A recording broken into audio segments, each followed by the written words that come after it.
자, 여러분 이 내용 궁금해하시는 분들이 좀 많아서 이거 하나 가져왔습니다. 옵션은 지금 상방에 베팅하고 있다라고 하거든요. 결국 이게 CPI에 따라서 결정이 난다라는 거죠. 상회를 했으면 63.5K 여기 어디입니까? 우리가 지금 파동성으로 바라보고 있는 게 이거 아니에요.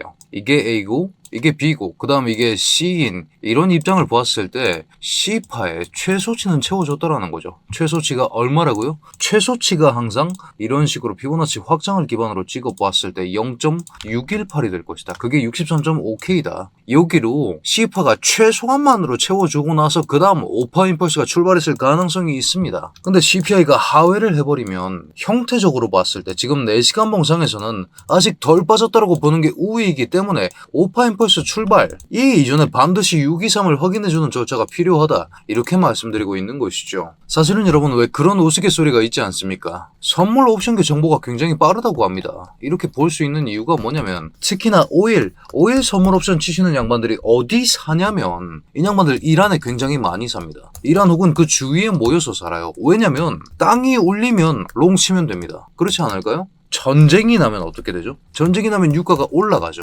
이거를 가장 빨리 알 수 있는 게 뭡니까? 그 현장에 있는 거. 전쟁통 그 틈바구니 속에서 지금 배팅 치는 애들이 이 유가 옵션을 장악하고 있습니다. 이런 걸 생각해 봤을 때 얘네가 아무 근거도 없이 상방 배팅을 쳤을까 라는 생각은 들기는 하는데 결국 이건 까보기 전까지는 아무도 모릅니다. 그런 만큼 결국 우리는 CPI 대응 방안에 대해서 집중을 해야 되는데 여러분들 지금 알아두셔야 하는 사항들에 대해서 제가 준비를 해왔으니까요. 좋아요 한 번씩만 부탁드리면서 이 내용까지 자세히 한번 들어보시죠.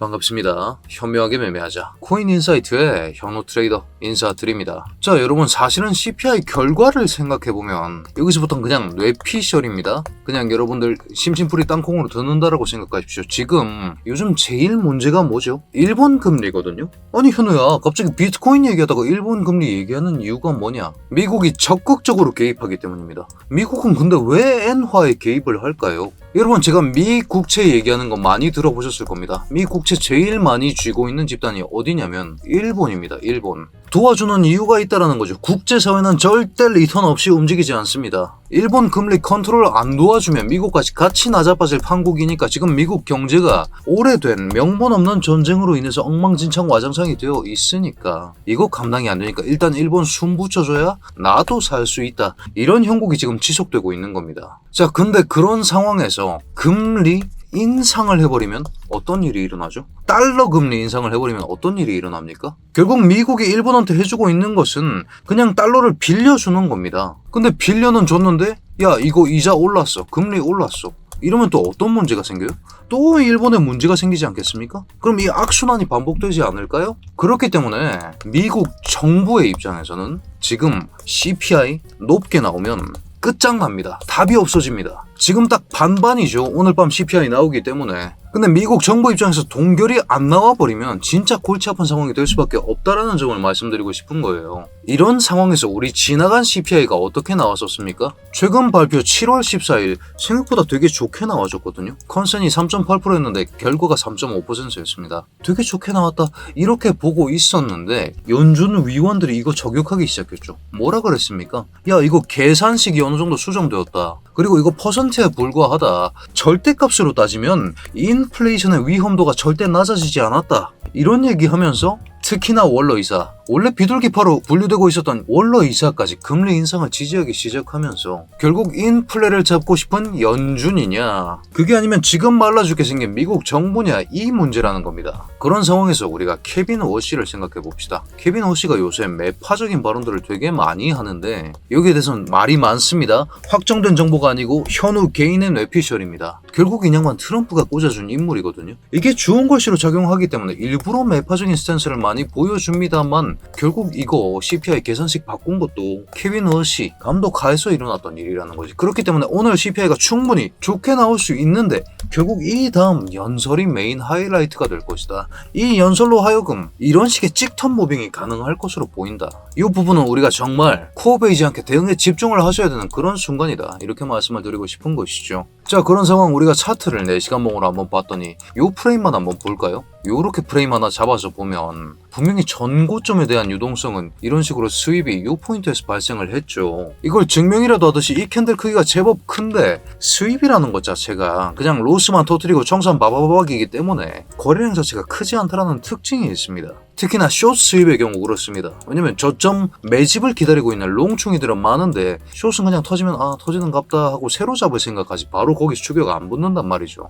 그렇게 봤을 때 그러면 외부 유동성이었던 숏은 이미 이 자리에서 죽었네요. 그러면 반대쪽 외부 유동성이었던 롱은 여기 이 자리는 아직까지 꾸덕꾸덕 살아있죠.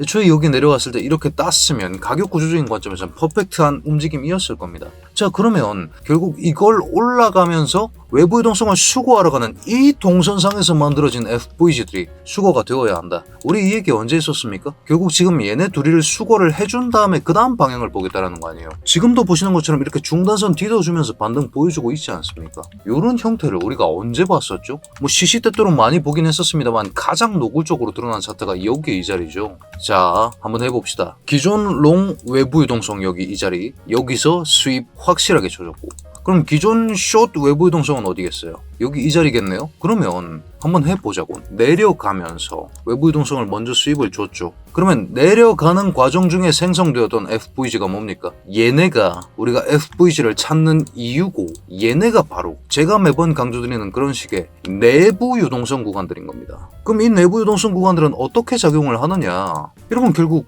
이게 돈이 몰린 자리로 가격대가 움직일 수밖에 없거든요. 요 자리들을 먼저 다 흡수해주기 전까지는 불법 유턴을 잘 안 갈긴다라는 겁니다. 이슈가 없는 이상. 한번 볼까요? 이렇게 가면서 결국 여기 이 자리 흡수해주고, 그 다음 여기 흡수해주고, 그 다음 여기 흡수해주고, 이런 식으로 순차적으로 진행될 수밖에 없다라는 게, 그리고 소화가 끝난 지대는 지지로 변한다라는 게 우리가 매번 얘기하는 ICT 그리고 FVG를 쓰는 이유입니다. 이게 사실은 키포인트예요. 그렇게 해서 여기 외부 유동성 수거했으면 현우 말대로 올라가면서 생성되었던 또 내부 유동성 구간들 새로이 갱신될 거 아닙니까? 한번 확인해 볼까요? 여기서부터 또 어떤 구간 생성됩니까? 여기서부터 스타트를 해야겠죠? 여기서 땄으니까. 수거 안 된 상승 FVG들 한번 확인해 보겠습니다. 얘는 수거됐으니 패스. 요거 하나 살아있다라고 애매하게 바라볼 수 있고, 요 파트는 확실하게 살아있는 게 보이죠? 그러면 마찬가지로 여기 수입 주고 나서 그 다음 어디를 봐야 돼요? 그 다음 롱 저점인 여기 따로 갈 거 아닙니까? 한쪽 수입 줬으면 반대쪽 수입을 줘야 된다라는 거지. 요런 방향성대로.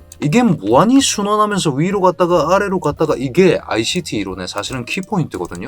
이 내용을 기반으로 그럼 한번 확인해 보겠습니다. 요 내용도 맞아 떨어져야겠네요. 외부 유동성 수거했고, 그럼 수거가 끝난 이 시점부터는 반드시 얘네부터 이렇게 먼저 활용을 해야 된다고. 여기 수거 끝났으니까 그럼 어디로 갑니까? 여기로 내려가는데 이거 여기서 지지했었는데 바로 원웨이로 돌파당했죠. 이런 상황이 이제 추세 가속장. 이게 ICT 단일로는 조금 힘든 이유입니다. 저도 이때 여기서 롱 한번 받았었거든요. 받았던 이유가 뭐냐면 이 FVG가 핵심적으로 남아있기도 했고, 여기서 튕거 주는 거 보고 아 파동 잘 잡았다. 여기서 4파 하락 끝나고 5파 반등 나올 거니까 이거 먹고 나서 나가야지, 이렇게 생각했었습니다. 어떤 관점이었을까요? 크게 한번 보니까 뭐가 보이십니까 여러분? 요 상황까지만 봤으면, 여기서 튕고주는 요까지만 봤으면 60K에서 하락 파동 끝나고 나서 1파 끝나고 2파가 확장 플랫 A, B, C로 나오고 나서 3 찍고 4 가고 그 다음 5로 올릴 수 있었던 그 마지노가 요 자리가 아니라 요 자리였네요. 여기 이 자리였다라는 거지. 여기 있었던 그 FVG 구간이라는 거지.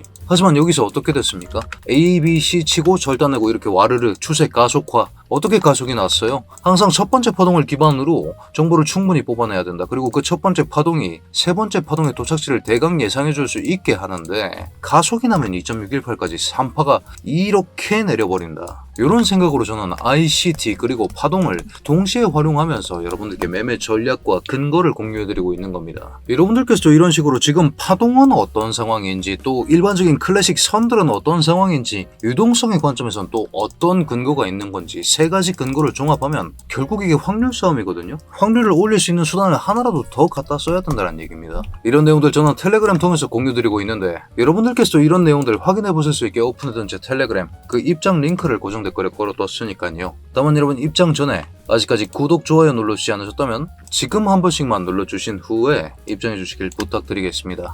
자, 마찬가지 논리죠. 지금 결국 상단에 있는 외부 이동성을 먼저 수고해주는, 숏부터 먼저 죽이는 그런 형태가 나왔으면 롱도 한번 죽어야 된다라는 거지. 한 대씩 주고받아야 된다라는 거예요. 그 주고받는 과정 중에서 여기서 이제 튕겨주는 척을 하는데 이거 흡수했으니까 내릴 수 있는 그 힘이 충족되었다라고 볼 수 있다라는 겁니다. 가격 구조적인 관점만 봤을 때는 ICT도 지금 하방의 우위를 얘기하고 있다라는 거예요. 그런 상황에서 파동적으로 보면 파동 지금 66.9K부터 떨어지고 있는 하락 파동이 어떻게 마감이 된 겁니까? 어떻게 마감이 예상되고 있습니까? 이게 W, 이게 X, 이게 Y잖아요. Y가 여기서 끝났을 가능성 최소치로 1번, 혹은 이게 아직 진행 중일 가능성 2번. 요 두 가지의 분기점이라고 일부에서 말씀드렸죠. 최소치는 채웠으니까 이대로 끝났을까? 아니면 3파 세부파가 진행 중일까? 그건 이제 오늘 밤에 CPI가 결정을 해준다. 저는 그렇게 바라보고 있는 입장이고, 그러면 그 다음 애프터를 알아둬야 만약에 오늘 CPI가 빠갈이 나서 내가 복수하러 떠날 때도 이거 준비는 해두고 있어야죠. 이거 끝나고 나면 뭐가 옵니까? 만약에 여기서 마감을 쳤다 치면 지금부터 뭐가 올라가는 거예요? 오파 임펄스 올라가죠. 왜 오파 임펄스가 올라가야 될까요? 이거는 큰 골자를 알아야 합니다. 어떤 큰 골자를 알아야 되느냐? 여러분 지금 주봉상에서 순서대로 갑시다. 126K에서 하나의 파동이 마감이 됐다라고 치면 이게 항상 문제거든요. 1, 2, 3, 4, 5라고 찍었을 때 정확하게 자석키고 이렇게 찍을 수 있겠죠. 이렇게 찍으면 이 오파 카운팅에는 어떤 문제가 있습니까? 1파의 극점, 여기 어디죠? 80.6K 주봉 구름대 밑바닥, 여기 어디죠? 828. 뭐가 문제인지 아시겠죠? 1파의 극점에 대해서 4파가 간섭을 하는데 이걸 선물 시장 특성으로 용인을 할 거냐, 아니면 규칙이니까 엄격하게 지켜낼 거냐, 이 두 가지 아닙니까? 저는 항상 최악부터 생각합니다. 희망회로 돌려서 이 시장이 나한테 떡국물 하나 던져준 적이 없기 때문이에요. 떡국물 하나 줬으면 100대는 패고 가기 때문에 일단 최악부터 생각하자라는 겁니다. 그러면 이게 오파 카운팅이 안 되네. 그럼 뭘까? ABC일까? 하고 ABC에서 여기서 오파 임펄스 올라간다고 생각했던 사람들 여기서 다 죽었죠. 그럼 남은 게 뭐예요? 남은 건 WXY밖에 없다. 이렇게 W고 이렇게 X고 이게 Y인데 날본 가서 설명 이어갑니다. 요만큼 828에서 떨어진 828에서 58까지 떨어진 하락 임펄스가 이게 Y파의 첫 번째 파동. Y파도 결국 A, B, C 형태로 마감이 되어야 된다니까요. 지금 올라갈지 말지 모르는 이 상승 자체가 Y다시피 현재 진행형이라는 겁니다. 근데 이 Y다시피도 또 까고 봤더니 1시간봉에서 보면 좀 길죠. 얘도 결국 ABC라는 세부파가 필요하다라는 겁니다. 그렇게 해서 A파가 어떻게 올렸어요? 669 고점까지. B파가 어떻게 내려가고 있어요? 669부터 내려오고 있는 이 하락파동. 끝났는지 안 끝났는지 몰라. 아무도 몰라요. 이거 지금. 이거 얘기해줄 수 있는 사람 아무도 없습니다. 그 다음 C 상승으로 이 B가 끝나고 나서 그 다음 C 하락이 나올 거다. 이게 모든 파동 규칙을 준수하면서 지금 우리가 바라볼 수 있는 정석이다. 이렇게 말씀을 드리고 싶은 겁니다. 그리고 이 C가 지금 우리가 얘기하고 있는 롱을 잡내만에 하고 있는 그 부분이고, 이 C는 여러분 ABC에서 ABC는 두 가지 형태로 나오거든요. 플랫이면 335 형태로 나오고 지그재그면 535 형태로 나옵니다. 세부파가 이렇게 나온다라는 거죠. 이 C파가 결국 5개의 카운팅이 나와줘야 되고, 5개면 일단 임펄스로 보라고. 임펄스로 보다가 4파가 1파를 간섭했을 때 그때부터 다이아고널을 확인하라고. 그러면 지금 여기서 올라가는 걸 뭘로 봐야 돼요? 이거를 여기서 B가 마감됐다고 치면 이 C가 지금 이제 임펄스로 이렇게 올라간다라고 생각을 해야 된다고. 이런 생각을 기반으로 오늘 밤에 오버나이트로 대응하겠다, 이렇게 말씀드리면서 여러분들 확인하셔야 되는 내용들은 제가 브리핑룸 통해서 최대한 빨리 공유드릴 예정 중에 있으니까요. 오늘 분석도 마음에 드셨다면 여러분 댓글로 굿 한 글자씩만 부탁드리겠습니다. 자, 그렇다면 코인인사이트 구독자 여러분들, 오늘 밤 CPI 다들 대응 잘 하셔서 모두 성투하는 좋은 하루 되시길 바라겠습니다.